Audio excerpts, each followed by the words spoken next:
Welcome back to my channel with another blog. কেমন আছো সবাই? আশা করি সবাই ভালো আছো। আজকে আকাশে অনেক মেঘ সকাল থেকে, তো একটু ঝড়ও হলো হালকা, কিন্তু বৃষ্টি হয়নি। তো আজকে আমি তোমাদের সাথে শেয়ার করব আমার কাচের চুড়ি বা আমার আদার্স যে চুড়িগুলো, কিছুটা হোস্টেলে আছে, কিছুটা বাসায় আছে। বাসায় যেগুলো আছে সেগুলো শেয়ার করব। আগে তোমরা আমার একটা ব্লগে দেখেছো আমি কানের দুল তোমাদের সাথে আমার কানের দুলের কালেকশন শেয়ার করেছি। আজকে তোমাদেরকে চুড়ি কী আমার কালেকশনে আছে সেগুলো শেয়ার করছি। প্রথমেই তোমরা রেশমি চুড়ি দেখতে পেলে, সাদা কালারের। এটা একদম খাঁজ কাটা একদম টাইপের ডিজাইন করা, একদম পানি কাঁচ টাইপের, যে সাদাটা ওইটা।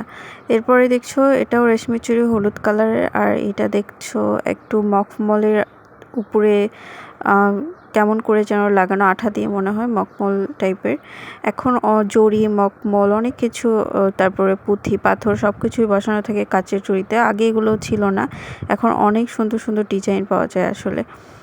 তারপরে আরও তোমাদের কালার দেখাবো। একটা হচ্ছে আমার সবচেয়ে প্রিয় একটা রংধনু কালারের, সেটা তোমাদেরকে দেখাবো।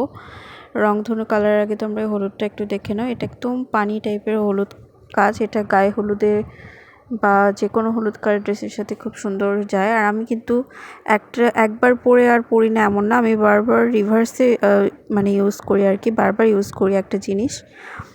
আর অনেকে মনে করো যে আমার অনেক ড্রেস আমি সেগুলো একবারই পরি, বারবার পরি না, তা না। হয়তো সেগুলো ব্লগে বা ছবিতে তোমরা একবার দেখো, কিন্তু আমি সেগুলো বারবারই পরি। এমনকি আমি আমার ড্রেসগুলো নষ্ট না করে আমি আশেপাশে যারা থাকে তাদেরকেও গিফট করি বা দিয়ে দিই এমনিতেই। আবার আমি আগে সেল করতাম, কিন্তু এখন আর সেল ওভাবে করি না, কারণ সময় নেই আমার এসবের। এই জন্য আমি আর ভালোও লাগে না। একেবারে নতুন জিনিস বুটিক হাউস দেওয়ার আমার প্ল্যান আছে, ইনশাল্লাহ কখনো যদি দিতে পারি দিব। কিন্তু ওভাবে এখন এভাবে থ্রিফটিং পোশাক হয়তো ধুয়ে ওভাবে ইউজ করা যায়, কিন্তু থ্রিফটিং পোশাক কিন্তু সেল করা অনেক কঠিন। আর যারা থ্রিফটিং পোশাকগুলো সেল করে তাদের প্রতি আমার অনেক রেসপেক্ট, কারণ তারা অনেক হার্ডওয়ার্ক করেই কিন্তু মানে জিনিসটাকে আবার রিসেল করা হয়। তো তোমরা দেখতে পেলে এটা তো একটু মখমলের কাজ আছে। এটা হচ্ছে রংধনু চুড়ি। এটা খুবই মাঝখানে পপুলার ছিল এবং খুব চলছিল, তো ওই জন্য কেনা। আর এটা ব্ল্যাক, এটা চুড়িটা এটা সিলভারের চুড়ি, তার উপর ব্ল্যাক একটা কালার করা। এছাড়া আমার ব্ল্যাক কালারের কাচের চুড়িও আছে, রেশমি চুড়ি। আমার কিছু কিছু গিফটের আছে, কিছু কিছু এখানে কেনা আছে। আবার আমিও অনেক চুড়ি আমার বান্ধবীদের অনেককে গিফট করেছি, তো ওগুলো হয়তো নেই। তো এখানে কিছুটা আছে, হয়তো কত পার্সেন্ট আছে, প্রায় ধরো 70%, বাকি 30%ই হোস্টেলে রাখা, কারণ ওখানেও তো আমার মাঝে মাঝে সাজতে হয় বা পড়তে হয়। তো এই জন্য কিছুটা ওখানে রাখা। তো আমাকে অনেকে হয়তো জিজ্ঞেস করতে পারো যে এরকম কাগজের বক্সগুলোতে রেখেছো, এগুলো কোথায় পাওয়া যায়? আসলে কাগজে রাখলেই আসলে কিন্তু রেশমি চুড়িটা ভালো থাকে। আর এইগুলো আমি জুতার বক্সে বা ওগুলোতে কিন্তু তোমরা এরকম খোপ ইয়েগুলো পাবে না। এটা একটা আমার ঠিক মনে নেই ওভাবে, কিন্তু এটা একটা কিছুর বক্স ছিল যেটা আমি লাকিলি পেয়েছি, এবং এখানে আমি ভাবলাম চুড়ি রাখি।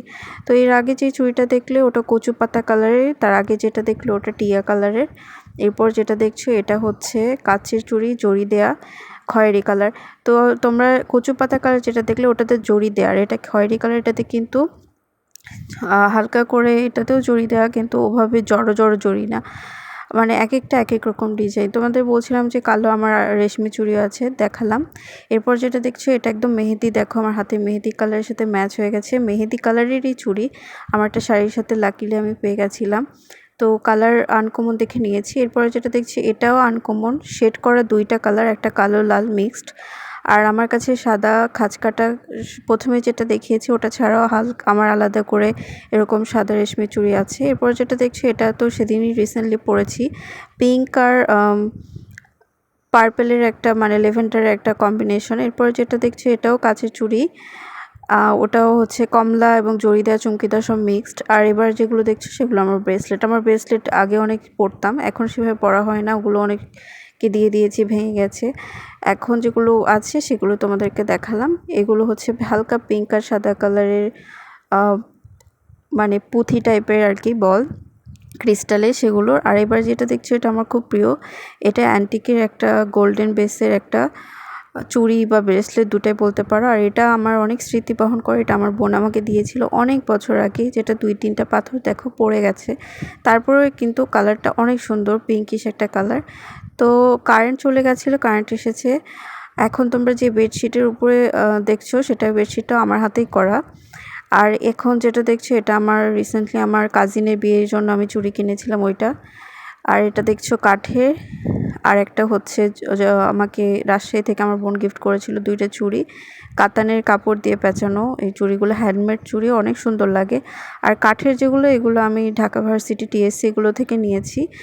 বাসায় চাইলেও তোমরা বানাতে পারো, কিন্তু আমার মনে হয় এগুলো বানানোর থেকে তোমরা কিনতেই পারবে, এই জন্য আর সময় নষ্ট করার প্রয়োজন পড়বে না।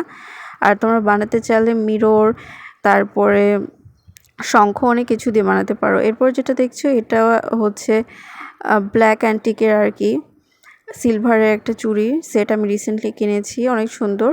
আর এবার যেগুলো দেখছো এগুলো কমন, অনেক পুরনো।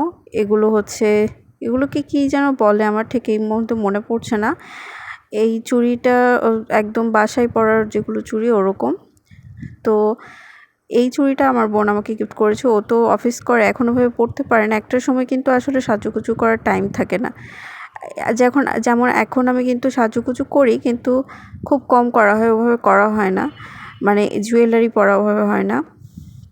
তবে আমার জুয়েলারিটা ব্যক্তিগতভাবে খুব প্রিয় বলে আমার বোন আমাকে তারগুলোও দেয়, আবার গিফটও করে। এগুলো যেগুলো দেখছি এগুলো সব অনলাইন থেকে নেওয়া, আবার তোমরা ইডেনের সামনে থেকেও কিছু কিছু নেওয়া দেখতে পাবে। আর এগুলো ছোট হয়ে গেছে, হাতে পরা হয় না, অনেক সুন্দর, হয়তো কাউকে দিয়ে দেব ছোট বোনদের। আর আমার এই কাঠের চুড়িদানিটা এর আগে আমার একটা মামা আমাকে ছোট মামা কিনে দিয়েছিল একটা চুড়ির দানি, ওটা মনে হয় লোহার, ওইটা অনেক দিনে পুরনো, মরচে পড়ে গেছে, পরে ফেলে দিয়েছি, পরে আমি কাঠের এটা রিসেন্টলি কিনেছি, এটাও তোমরা ব্লগে দেখেছো আগে। তারপরে এই গোল্ডেনগুলো দেখছো এগুলো সেটেরই চুড়ি, কিন্তু আলাদা আলাদা ডিজাইন বলে তোমাদেরকে এভাবে আলাদা করে দেখাচ্ছি, তোমাদের কোনটা ভালো লাগে জানিও। আর এটা তো একদম হ্যান্ডমেড চুড়ি, এটা আমি লেক থেকে কিনেছি। এগুলো অনেক পুরনো ডিসকালার হয়ে গেছে, তাও আমি স্মৃতি হিসেবে রেখে দিয়েছি, এগুলো টপসের সাথে খুব ভালো যায়। আর এটা আমি রিসেন্টলি নিজের হাতে বানিয়েছি এই চুড়িটা। আর এটা আমি অনলাইন থেকে কিনেছিলাম। এইটা একদমই সুন্দর একটা সিলভার অ্যান্টিকের আর কি, সিলভারের জুয়েলারি। এটা ভালোই দাম নিয়েছিল, 1000-এর মতো, অনেক দিন আগে কিনেছিলাম। এটা সিলভারের, এটাও একটা সুন্দর গ্লেজি সিলভারের।